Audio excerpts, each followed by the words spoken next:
Hello and welcome to this workshop on using productivity to reduce study stress. Silvine have asked me, Sarah, to come and give you a workshop on how you can use some of my favourite productivity methods to reduce your study stress. So I'm here ready to teach you lots of amazing strategies and tips that's going to help you get back in control of your time and your energy so that you can use it for studying, so that you can eventually do some amazing things. So just a bit about me. My name is Sarah and I'm a positive productivity mentor.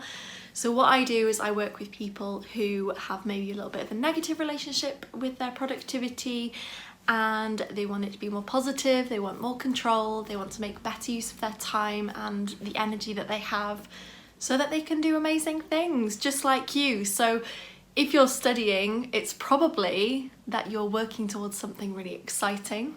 You might be working towards a big career goal, a big just life goal in general, but generally we're studying for things and we're putting all that effort in because it's something that's really important to us and we're really passionate about it as well. So my goal is to help that process be more enjoyable, help you have more control over it, and yeah, just enjoy it basically and celebrate doing the things. Productivity is great, and when we have a good relationship with it, then that's even better. So thanks to Silvine for having me on, and there's going to be a lot of tips and advice. I'm going to go through some of my favourite strategies, both for before we sit down and do the work and for during sitting down and doing the work as well, so that we can make the whole thing as effective as possible.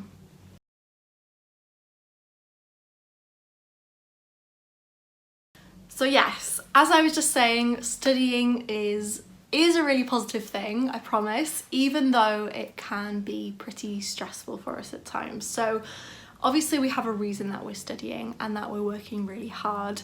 And I think it's important to acknowledge that we don't just put ourselves through this for nothing. We're doing this for a reason.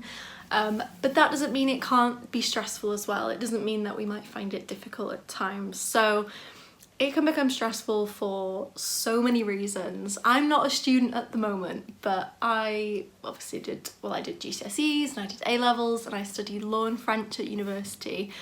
And I was okay at studying, but I think there were definitely ways I could have made it a lot more positive. And obviously what I know now would have been amazing then, but I mean, you kind of have to learn a bit from the process. But yeah, there's a lot of reasons that studying can become really stressful. I think especially when we're preparing for exams or we're working towards deadlines or assessments, the volume of work that we suddenly have to deal with can be really tricky, because it might be that we've gone from quite happily studying and doing the work and we get our kind of routine and processes, and then suddenly the amount of work just feels like it just increases and we have to adjust and deal with it, and that can be quite stressful, that change. Some other things are that because if, for example, you're in school or if you're doing GCSEs or A-levels, there are often a lot of different subjects that you have to cover as well. So it might be that you're having to kind of flip from one subject to another and have to try and somehow make time for all of these different things in your study schedule, which can be quite hard if we don't have a good plan in place, which we'll be talking about soon. And that can be really tricky as well, the different types of assessments. So some people are quite happy maybe revising for an exam, or others are happier working towards, creating a piece of work for an assessment. And it can depend on how you work best. Sometimes it's quite tricky as well to switch between the two and be able to kind of dedicate enough energy to each one, or figure out where you should even be kind of dedicating the energy. And I think as well, studying can be quite stressful because of the high expectations that we put on ourselves. We want to do well, we're studying for a reason, and we want to get good grades, we want to be able to show off our best work. But it is a lot of pressure, especially things like exams where it feels like it's kind of one shot and you just have that time.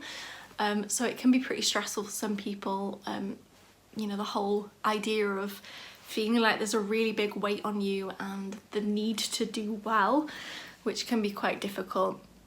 And the last thing I want to talk about, how some people quite struggle with having a bit of balance while they're studying. So studying can be pretty all-consuming, and especially if we've got high expectations and we're already a little bit stressed because of our expectations of ourselves, sometimes it seems like our focus on our well-being can start to slip, which is not a great thing because when we're studying, we're using a lot of brain power and we want to feel like we're kind of in good working condition to be able to keep going and keep doing the work and keep doing good work as well. Because it's all very well sitting at your desk and kind of half-heartedly working, but wouldn't it be better if we could be more focused and have more energy and more time to really commit and really be able to produce really good quality work that's gonna hopefully get us good results. So I want to talk a little bit about productivity in more detail because you've probably heard the word, but you might not know exactly what it means. So let's have a look at that.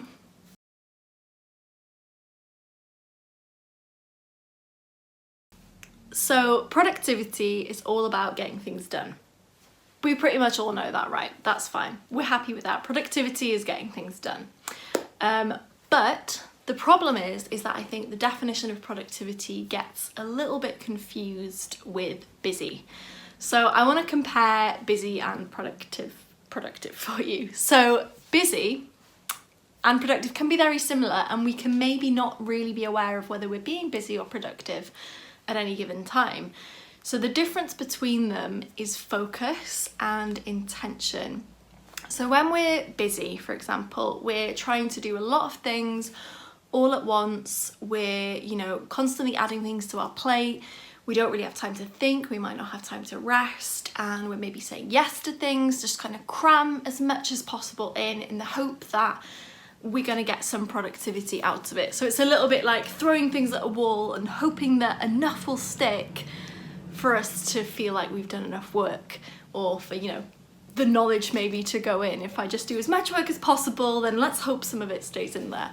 Whereas productive is all about focusing on the things that you really need to do. So it's about prioritizing, figuring out what's important for you and focusing just on that. So not doing everything, dedicating your time and energy to the important things that are going to get you results.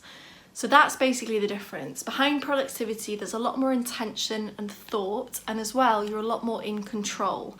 When we're busy, we often feel out of control, which is not what we want. I think we definitely feel better when we feel like we are in control of our time, of our energy, and of our efforts. And that's what we want, because studying can be really stressful because it feels like there's a lot coming at you all at once. So if we can be more productive, if we can take control, then we're going to feel a lot happier. Our work's going to be a lot more effective and we're going to get more productive, less stress. Yay, that's what we want. Wonderful. So my type of productivity is all about positive productivity. I think some people think productivity should be doing as much as possible, but as I said, it's about doing the important things and being able to, when we work, do it effectively. So having rest, having boundaries, having the time to do the things that we enjoy outside of work as well, so that we can be, like I said, in good working condition to keep working and keep producing great things.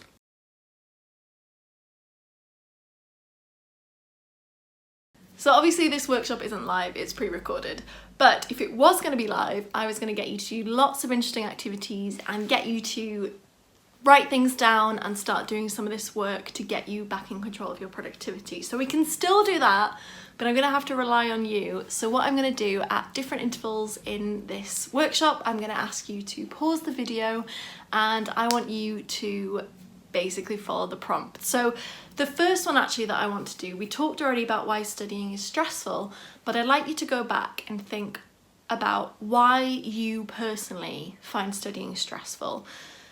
I know it can feel a bit uncomfortable sometimes to think about this kind of stuff, but I always feel like addressing the problem and acknowledging that it's there is the best way to start to solve it. So if there's particular things that make studying stressful for you, it's better to acknowledge them. It's better to think about where they're coming from so that you can then start to use these strategies that we're going to be covering to get rid of them, or reduce them at least, and then hopefully make studying less stressful.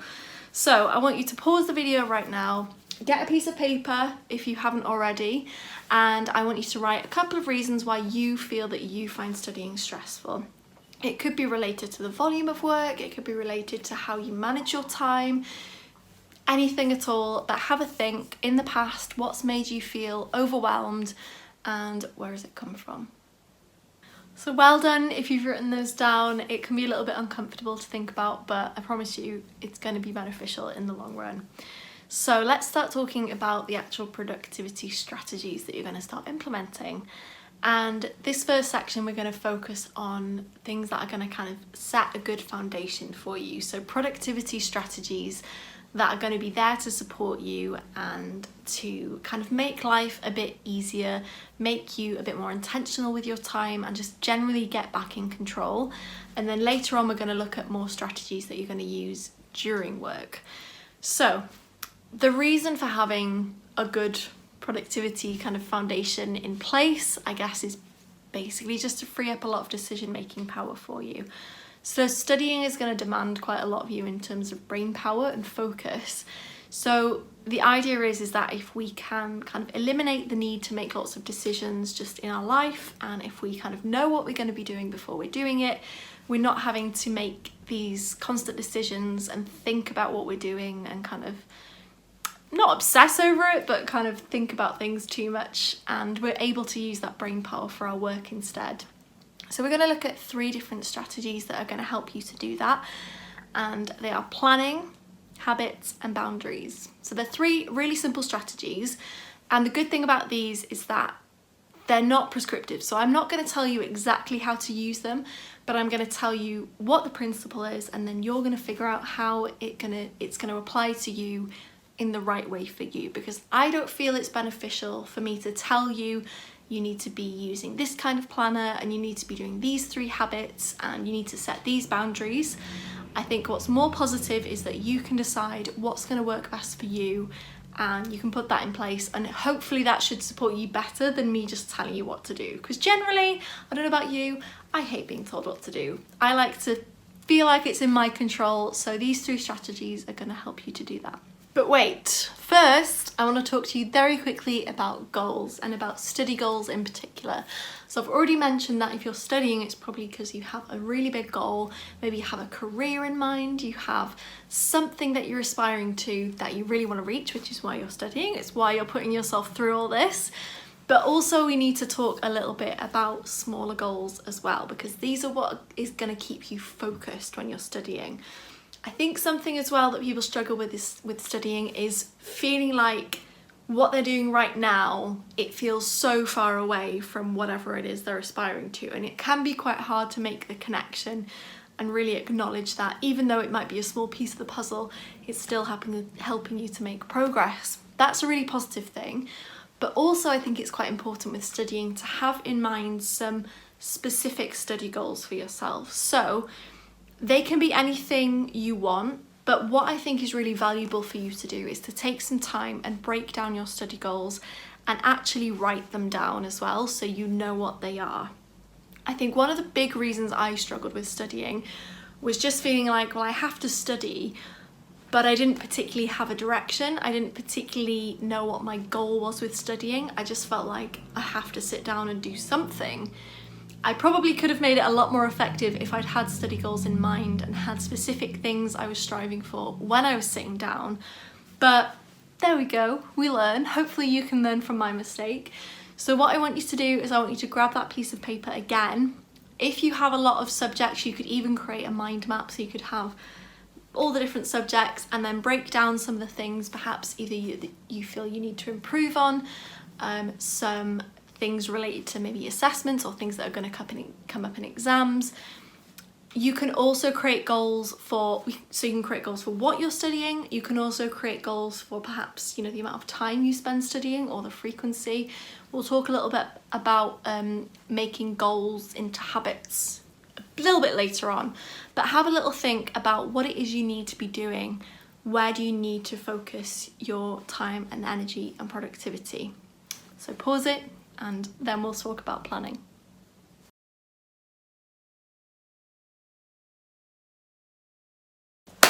Okay, let's get started with the strategy, and the first thing we're going to talk about is planning, which I'm a massive enthusiast of. My business was built teaching people to plan, so I've shifted a little bit, but my business started out teaching people how to use planners, because I just feel that that is, for me, that's the biggest thing I can attribute my success to, is planning and being intentional with my time and my energy and my productivity.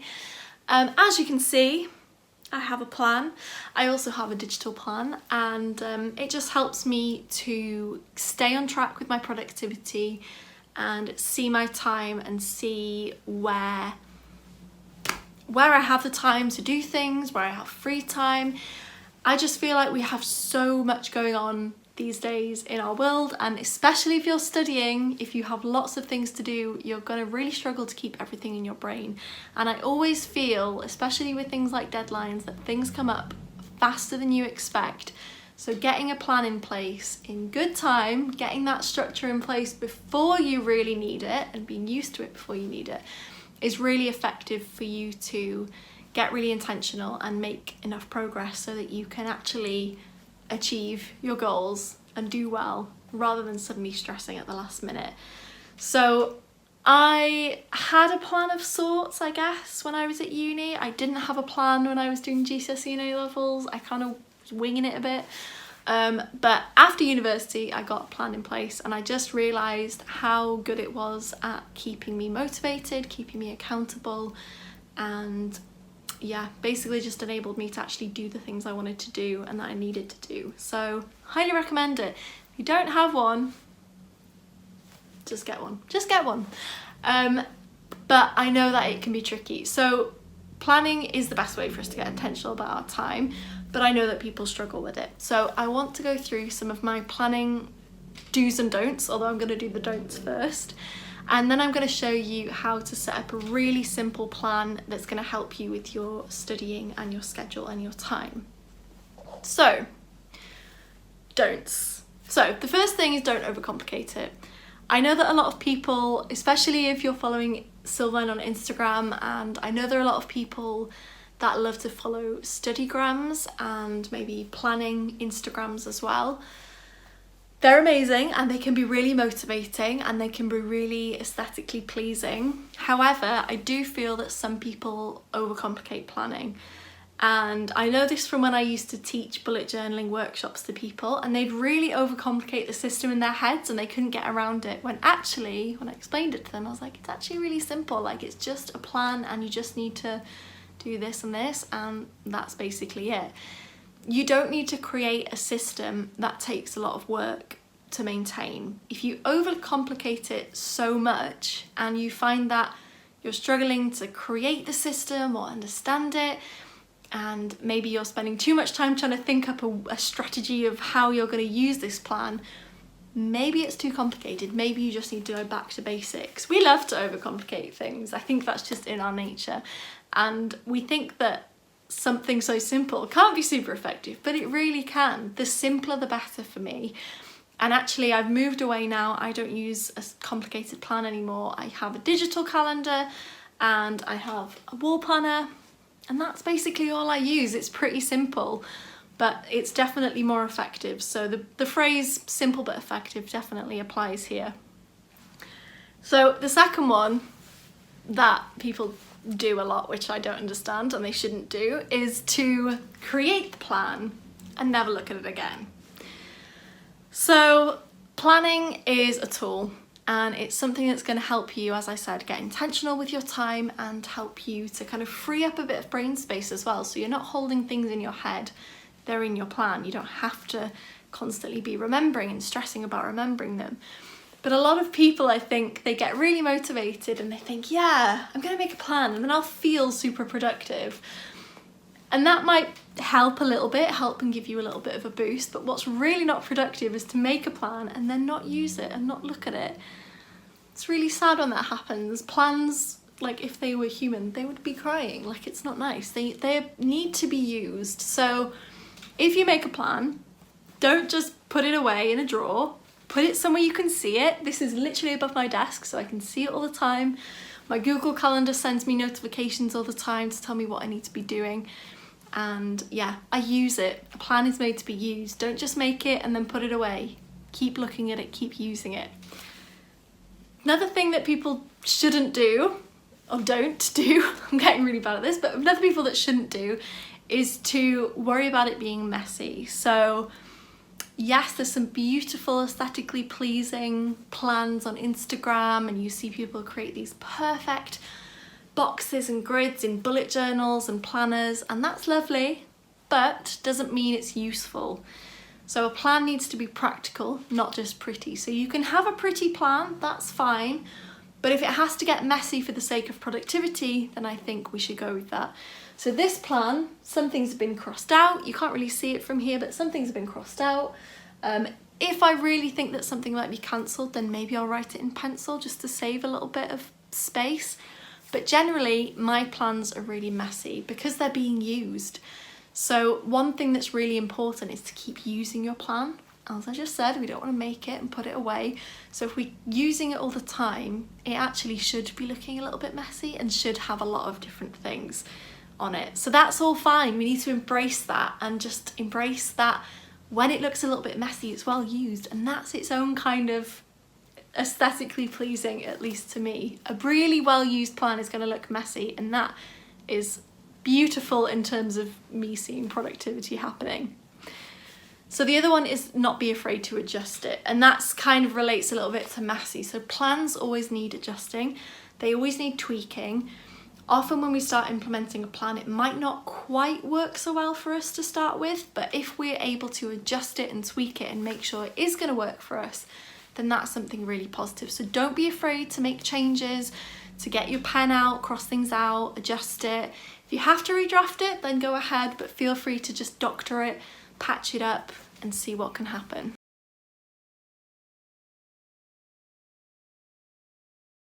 So let's move on to the do's, and the first one is to keep it simple. You can develop it afterwards, but as I said, don't create a strategy that's going to overcomplicate it. I think keeping it simple is the best way to keep it usable and easy to use for you. You don't want to be spending too much time on it.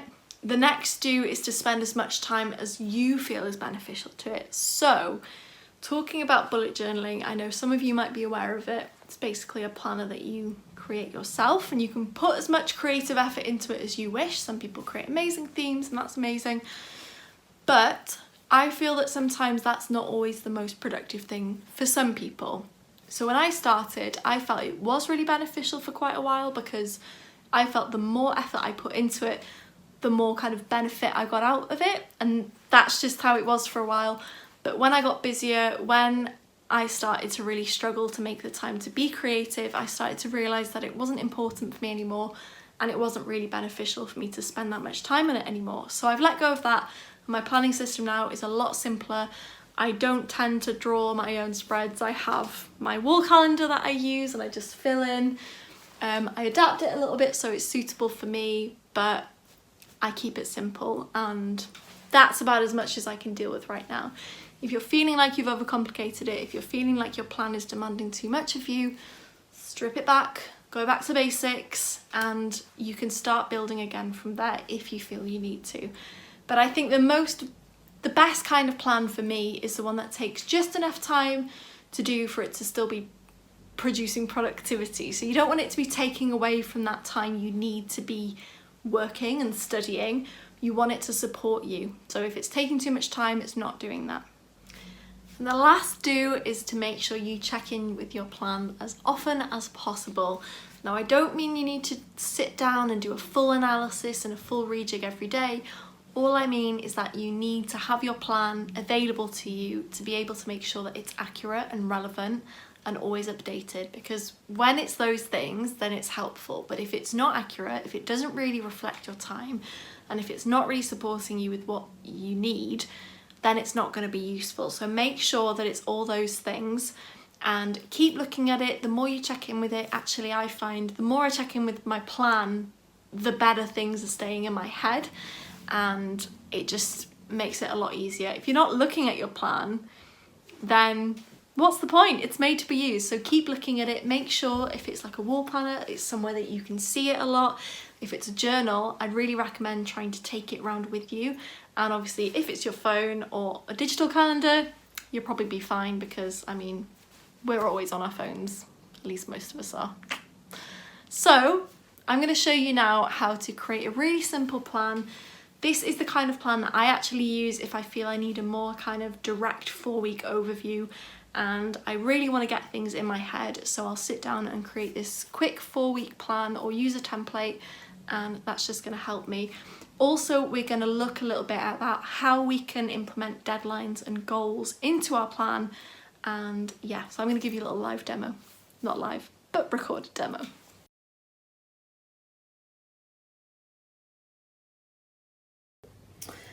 Okay, so let's look at making a really simple 4-week plan. So I'm using a dot grid page for this, and all I'm going to do is I've already sketched out some of the guidelines for myself, but I'm basically just going to draw a grid. So it's going to be 4 weeks, so it needs to have 7 days a week.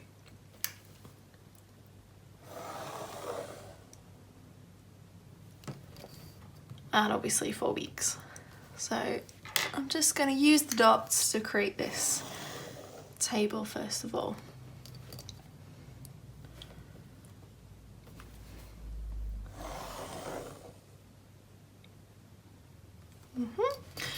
And then the last one, line up there.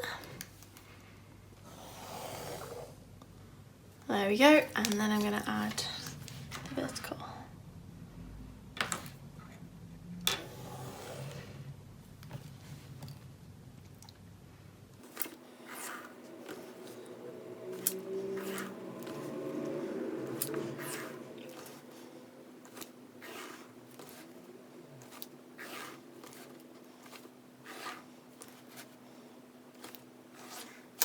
Okay, so I've got my 4 weeks. I'm just gonna add the days of the week to the top, so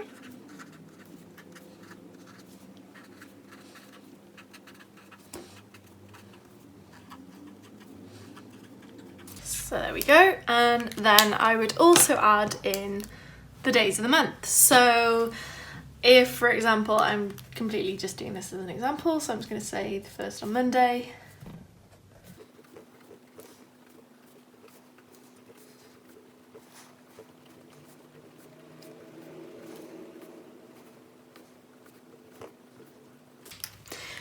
Okay, so here's my plan template ready for me to start putting things in. So what I can do, the first thing I need to do is to add in any commitments and things that I can't change. So if you have a job, for example, if you have a club or just any kind of commitment that you can't change, that you have to work around, put that in first. So if I were to pretend that I was a student or whatever, and then maybe I have a job that I do every Friday, maybe I'd put that in. So I'd put work.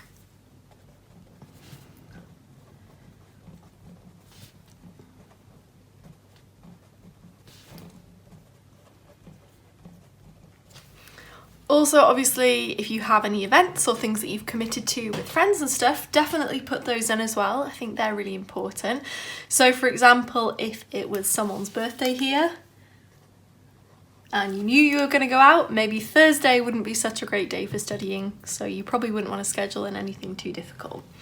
So now you've got your kind of basic commitments in. Next, you need to think about what your deadlines are. So you might write your deadlines out on a separate piece of paper. You might make your plan a bit smaller so you can have space for your deadlines with your plan. But any deadline needs to go in here. So if, for example, I know that I have an exam on this day here, I'd write that in, so I know that's a kind of strict deadline. If I have an assessment due, maybe I'd put that in as well. Well, I would put that in. Maybe I even have an exam and an assessment due on the same day, which I know. So once we've got our commitments and our deadlines in, we can start to work backwards. So if we have this exam, say it's French. Oh, have I spelled French wrong? It's that. Say it's a French exam. We know that if that's our last exam, then we have maybe this time to work on it.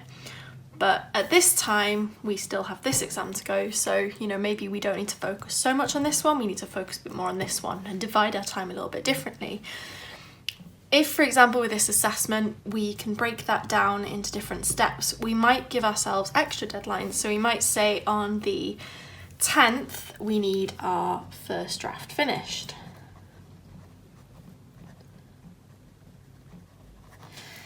If for the exam we know that there's different modules, maybe we want to say that we finish reviewing module 1, for example, or section 1 on this date.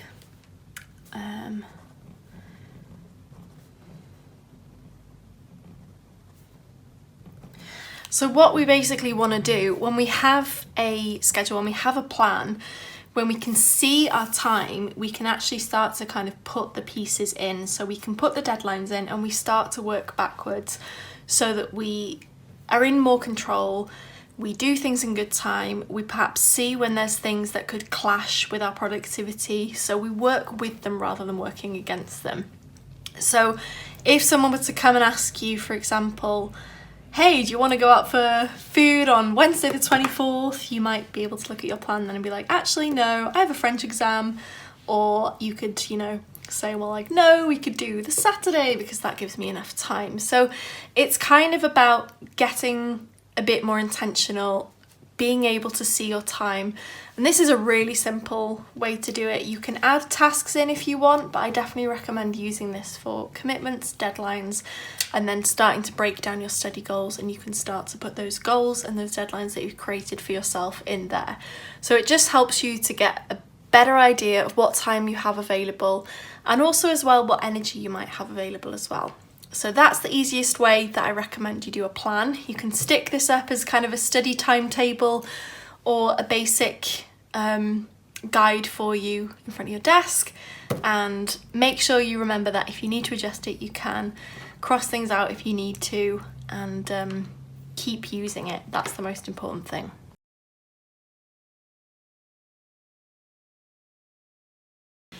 So great, you have your plan in place, whether it's the style I've used or whether you have your own unique way of planning. Just make sure you have a plan in place. But now let's talk about how you're going to make life a little easier for yourself just on a daily basis, and that's by using habits and creating routines. So habits are basically just small actions that we repeat periodically, and a collection of habits together basically make up a routine. So for example, your morning routine might be to get up at a certain time, it might be to not press the snooze button, guilty, it might be to do a quick stretch, maybe some journaling, or maybe it would be to go for a walk and then make a cup of tea and have your breakfast, whatever, but it's something that you repeat. So a habit is a repeated action, and then a routine is basically just the collection of those together, kind of stacked up. So when you're studying, as I've already said, you're going to be using a lot of brain power on the actual work itself. So what you want to be doing is to try and add more ease, add more intentionality, and by using habits and routines, putting those in place, we can actually kind of support ourselves so that we can make less decisions in the areas of our life that we don't really need to at that moment, and we can use more of that brain power for the actual studying. So rather than you having to think about what you're doing when, it's automatic, it's automated. So that's basically the benefit of habits, is that you're using less brain power on those and you can focus it on the things that are more important. And as well, if you have good habits in place, you can kind of cultivate a really nourishing lifestyle for yourself that's going to support you, keep you recharged and rested, as well as productive, and is going to be able to allow you to do things you enjoy as well. So you will definitely already have some habits in your life already, even if they are consciously made or things that you've just kind of picked up and developed on your own. But it's quite interesting to have a think about the kind of habits that we already have in place. And these can be negative, they can be positive, or they can be neutral. So an example of a negative habit for me is picking up my phone throughout the day when I get a notification and then getting stuck in a bit of a scrolling trap. I imagine that some of you might also experience those. A neutral habit, for example, is walking into the bathroom and putting the light on, which is not good, it's not bad, it's just kind of a reaction that just happens. And then a positive habit might be that I do yoga every day, which I feel helps my mental well-being and my body and all that lovely stuff. So I wanted to take a minute and see if you can notice any of the habits that you currently have, whether you decided to make that habit or whether it's something that's just kind of developed naturally, almost without you thinking about it. So when we think about the habits we want to introduce for studying, we can actually fit them into two different categories. So we've got the habits that are going to help you move towards your goals, and also habits that are just going to support you and help you to kind of keep in good working condition. I feel like that's become a bit of a phrase of the workshop. So the first type of habit. So we've looked at our planner and we've looked at how we can start putting things in place to reach those goals and deadlines. Habits are another really great way to do that. So if, for example, you have a big goal and you know, for example, that consistent repetition and constant checking in with that is going to help you make the progress, then introducing a habit to get you making that progress is a really good way to do that. So I studied French, and obviously with French and with lots of languages and things, we need to do a lot of repetition to get things to stick in our minds, so things like vocabulary. Similarly for law, I had to really remember lots of case names and facts as well, which was pretty tedious, and the kind of thing that didn't really work for me to just sit down and do once. I had to really repeat it a lot. So a good habit for me to have implemented would be to spend 5 to 10 minutes a day just looking through my flashcards and trying to kind of test myself and memorize them. So that's something that it's not a big amount of time, and it's something that because I'm doing it consistently and repeating it, it's going to add up to big results. So it's kind of that small progress adding up to something big. So you might be able to identify some of your study goals that can be broken down and almost converted into study habits instead. So if you have some of those, take a moment and have a think about how you can implement them into habits. I'm going to give you a few more habit tips in a moment. So don't necessarily create the habit, but have a think about which ones could possibly have a habit out of it, where you could find a habit in there somewhere that's going to help you make progress.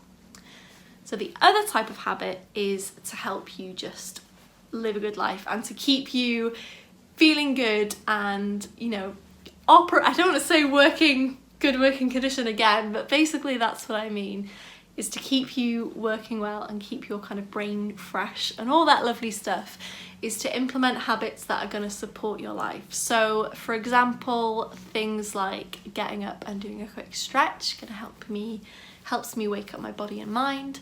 It could be getting out, because sometimes when we're studying we get kind of holed up in our rooms and it can be pretty unhealthy, I think, not to have a change of scenery. It could be something like at the beginning of the week you write down a meal plan so that you know that you'll have lots of nice nourishing meals for you during the week, and you don't have to think about too much. You don't have to stop studying and then be like, I don't know what I'm going to eat, and then end up eating junk food and maybe not feeling so many benefits from it. So those are the two types of habits that we can implement, and I want to talk a little bit about my top tips for habits, because I think that some people slip up a little bit with some habits because they try to go too much too fast. So my top tips for implementing habits are to keep them simple and as easy as possible. So when I say as easy as possible, I mean really as easy as possible. So if your habit, for example, is to do yoga every day, and you write down, I'm going to do 30 minutes of yoga every day. It might not seem like a lot now, but when you're tired, when you're not feeling motivated, the idea maybe of spending 30 minutes doing something like that isn't always what you want. And it might be that even though it's not that big, at the time it might feel like that and it might stop you from just doing it. Whereas if your goal, or your habit, is to just do 5 minutes of stretches, then you're much more likely to do it, and possibly you'll just carry on for half an hour anyway. But it's that idea of something big. We don't want to feel kind of overwhelmed by our habits. We want them to be easy, and the easier they are, the more likely you are to do them. So the more likely they are to stick. So make them as easy as possible. Rather than say, I'm going to go for a run every day, just say, I'm going to get out of the house and have a walk or a run, for example. So introduce them slowly as well. So when you're introducing habits, don't suddenly impose 5 brand new habits on yourself that you're not used to, because they do take some time to implement and to kind of get used to. Before they're automated, obviously you're going to have to make a conscious effort to actually perform them. And it's that repetition that's going to really help you. So I always feel with habits that daily is the best thing you can do. Weekly doesn't really work so much. I feel like if you've done it one week and then you have to remember to do it the next week, unless you're signed up to like a class or something, it can be quite hard to stay motivated. If your motivation is from yourself, then I think daily is better. And as I said, keeping it easy, making it easy to do, and you'll start to feel the benefits sooner than you realise. If you miss a day, some people feel like if they miss a day, if they break the chain, then it's all over, the habit is dead, forget it, I'm a failure. We don't need to do that. We can miss a day and we can say, oh, that's a shame, I missed that day of not doing the habit. But if we've been implementing it, if we've decided that yes, it's a positive thing and we're feeling the benefits, then hopefully that missed day, we might feel the negative impact of not doing it, and that should encourage us hopefully to the next day just pick it up again. Don't dwell on the past, don't dwell on the fact that you slipped up. What we want to do is focus on the future and focus on being positive and just pick it back up, carry on, just say, okay, I missed a day, that's fine, it happens, but I don't need to stop, I can get back on the horse. I don't need to fall off the horse and stay on the ground. Just get back on the horse and get back into the habit. So, knowing those tips now, take a few minutes, pause the video and have a think about what kind of habits you want to start to implement. And I don't want you to necessarily put them all at the same time, but have a think about what could be beneficial for you, either to help you study and help you progress towards your study goals, or just to kind of support your daily life, and so you can be making less decisions and just kind of benefiting from having a good lifestyle. So take those few minutes now.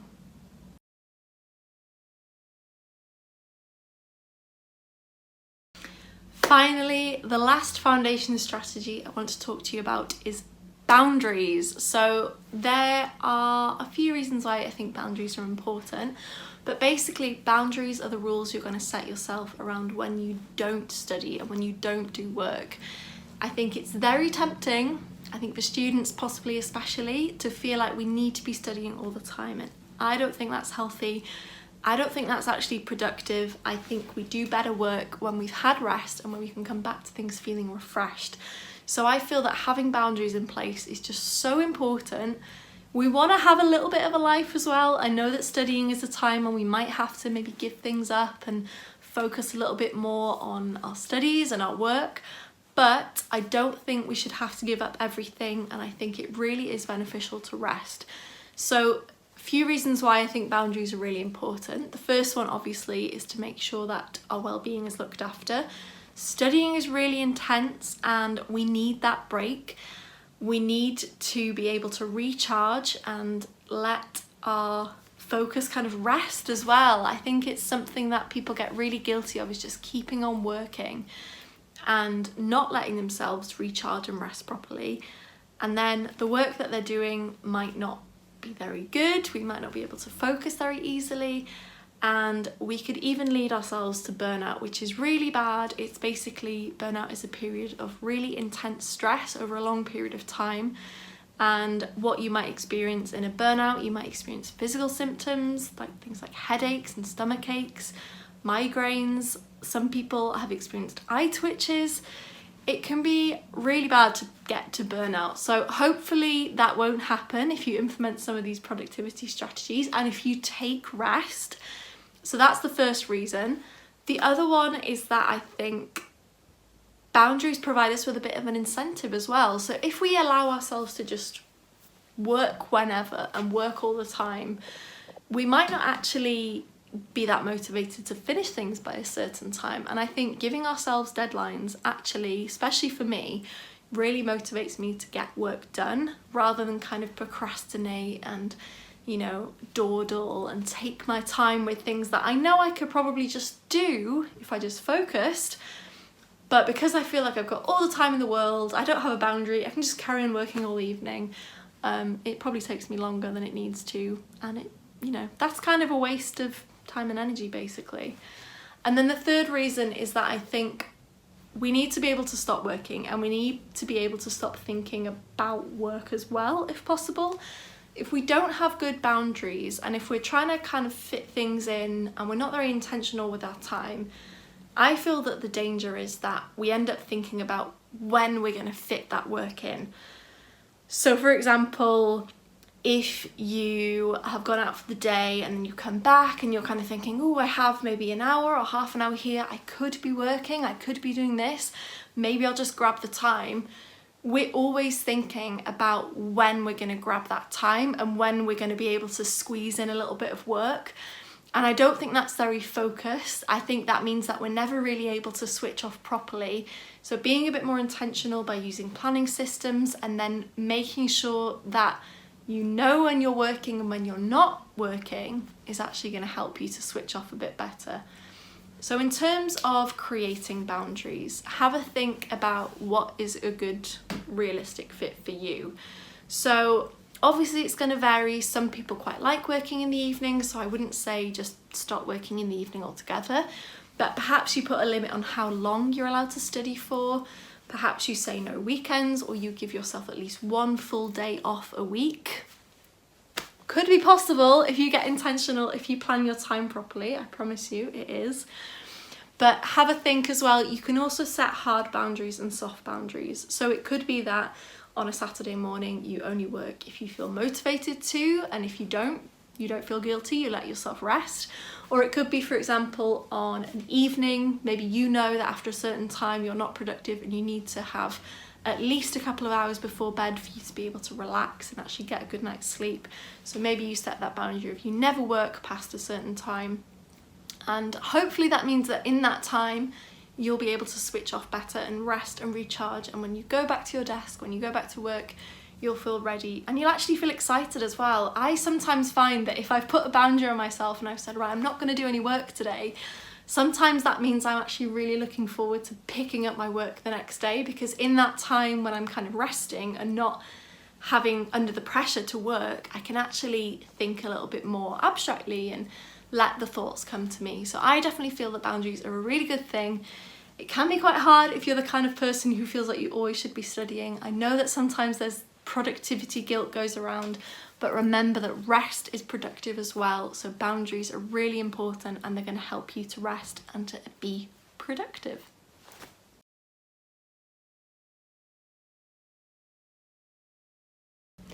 So those are the 3 foundation strategies that I wanted to cover in this workshop. Before you even start studying, I suggest you get these in place. So right now, beginning of September, now is the prime time for you to start the year as you mean to go on. So at least I think get a plan in place. For me, that's the most important one. And when exams come around, when that intense studying period starts, then hopefully you'll feel a lot more in control and ready to start adapting your plan, because you're already used to using one. You'll just need to adapt it to make sure you can cope with that increased amount of work and increased amount of pressure as well. So give yourself a chance to get used to it. It can be a little bit strange to start with. Maybe you've never had a plan before, but remember you can adjust it. And as well, you don't need to implement all these strategies at once. You can give yourself some time, especially with things like habits. Just try one out, see if it works, see if it's working for you for a couple of weeks. If not, try a different one. Or if you feel like it's going well, then start introducing another one, and so on and so forth. So remember as well, make it easy for yourself. The best productivity strategies are the ones you can actually stick to. So do yourself a favour and make them easy but effective.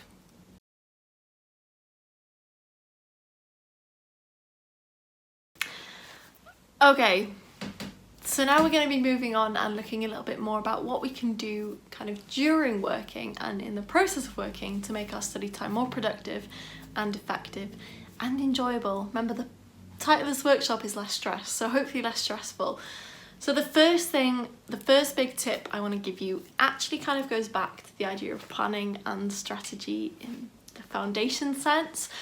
And it is, before you sit down, decide what you're going to be doing. Because I don't know about you, If I sit down and I'm not 100% sure about what I'm doing, if I'm vague, if I'm between maybe 2 or 3 things, it can really take me a long time to settle into it, and I can be flitting through things, I can be trying to figure out what I'm doing, and that is prime time for me to get stuck in procrastination. So it's often a waste of time I could just be spent doing the work rather than thinking about doing the work. So it's kind of a waste of focus and a waste of productivity. So when you can, decide what you're going to do before you do it. If you really want to be intentional, I recommend writing I am going to focus on, and then fill in the blank. So really put that down on paper and set that intention for what you're going to be focusing on. You could even do that for the whole day as well. You could say I'm going to focus on 1, 2, 3, these 3 different things, and basically just do it. Have it in front of you, stick it in front of you and focus on it. Don't overwhelm yourself though. I think it can be very easy for us to put too many things on the to-do list sometimes, and it might feel good to be able to tick things off. Sometimes it's a little bit of a vanity metric and it feels like we're being productive, but make sure those things on that list are actually things that are going to help you move forwards. So don't just focus on things to be able to kind of tick things off and be like, yes, I did this, but it's not actually going to help me that much.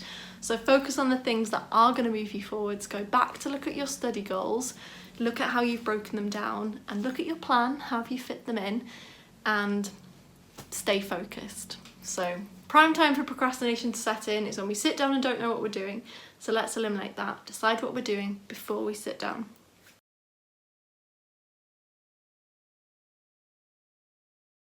So let's talk about how to get into a place where you feel focused. So obviously not everyone will have a space to work necessarily. You might not even have a desk. But see if you can find somewhere that you feel comfortable enough to work. I think what's really important when we sit down to be productive is that we feel comfortable so we can focus. So we don't want things distracting us. So I know that sometimes if I sit down and I'm not completely ready, I'll be getting up and I'll get like a jumper if I'm cold, and then I'll sit down again and I'll think, oh, do you know what, I really want a coffee. So I'll get up and make a coffee, and that's even more time. And if I'd just taken the time in the beginning to get everything together and to sit down and just get started, that would probably be a lot better, because those little trips I keep having to make are when procrastination is probably going to take hold, which isn't great. So when you're going to sit down, have a think about what it is you need, how you're going to get comfortable. You've already decided what you're going to focus on, which is really good. So my little kind of routine, and you can create this into kind of a habit, is to set the scene. I come into, I now have an office, which is very nice for me to be able to kind of separate that, but I know not everyone can. So I get to my desk, I make sure that I'm comfortable with whatever I'm wearing, I get myself a coffee, because I always want a coffee when I'm going to start work, and it's just one of the ways that I kind of trigger my productivity. So getting a little routine in place is actually going to kind of teach you. If there's anyone doing psychology here, you'll know that there's that kind of trigger and it elicits a response. And the more that we do that, the more that our brains will kind of learn, okay, this is the sign that we need to get productive, we need to focus now. So the more that we do that, the better. In terms of how long you should study for, because I think this is something that is quite important, it's totally up to you in the end, but I often feel like doing a few little stints of, say, half an hour, having a quick maybe run to the toilet, run to get a drink, and coming back and then sitting again for half an hour is actually really beneficial for me. So there's lots of different study methods like that. There's the Pomodoro method, which is basically 25 minutes, 5-minute break, 25 minutes, 5-minute break, 25 minutes, 5-minute break, and again, and then a longer break. That's a really effective one, because I feel like it's actually not that easy for us to stay fully focused and really productive for longer than around half an hour. We naturally just need to like a little break and a little walk away and come back to reset. So that really helps. I also find it really helps if I set a timer. There are lots of apps you can use as well. Apps like Forest or Flora that lock you out of your phone for a determined amount of time. And the good thing about those is that it helps reduce distractions. So if you're locked out of your phone, you can't check it and you can't get distracted. So let's talk a little bit procrastination, because procrastination is basically the opposite of being productive.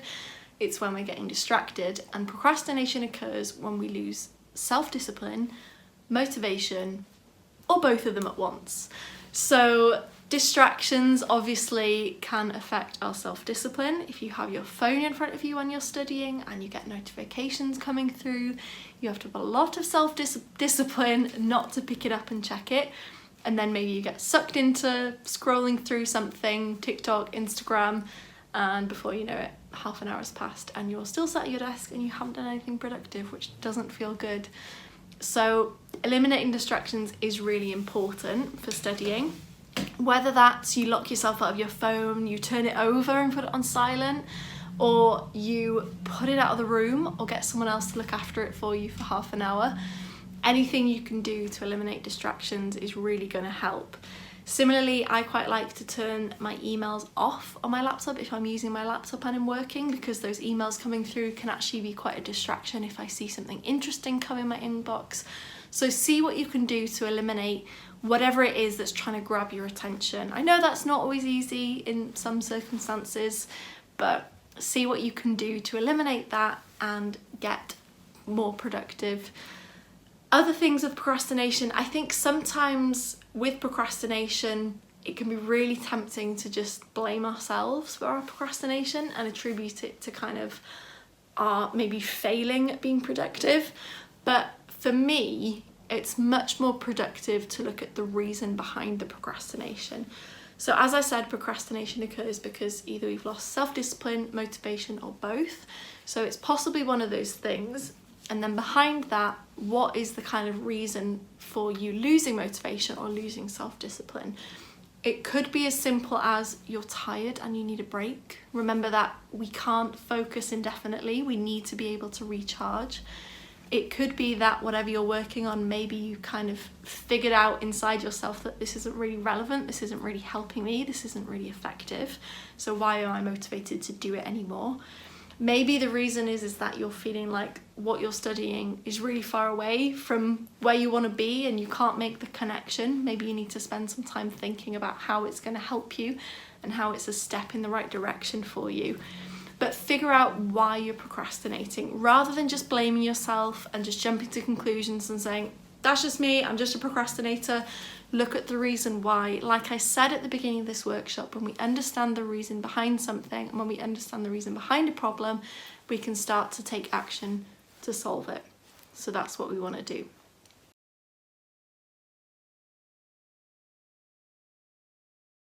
And finally, I want to remind you that it's actually okay to enjoy the process of studying. Studying doesn't have to be grueling. Productivity doesn't have to be grueling.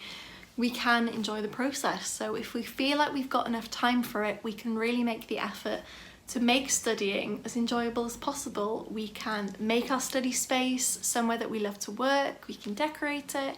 We can get stationery that we like. This is me perhaps giving you a little bit of permission to go and buy some more stationery.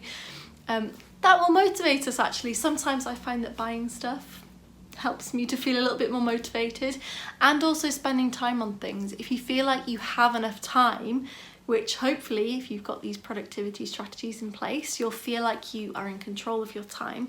You can spend a little bit more time making them look nice, making them pretty. I actually find that for me it helps me to have like nice looking notes because I spend a bit more time and care on them. I'm focused and I'm really into what I'm doing rather than just kind of rushing through it. And they're nice to look at. But we don't have to have them, but I do know that Silvine have got another workshop coming up soon that's going to help you create really nice notes, so that's really exciting, something to look forward to. So that's it, we're at the end of the workshop. If you're still here, well done, congratulations. You've done some really hard work in this 45 or so minutes, probably a bit more knowing me. But well done. I know the work's not easy to do, but it will definitely help you in the long run, and it will definitely help you to reduce your study stress, which is the goal. So thanks so much, Silvine, for having me. If you use any of these strategies, make sure that you tag me at positivelyproductive.co on Instagram, and of course tag Silvine as well at Silvine UK.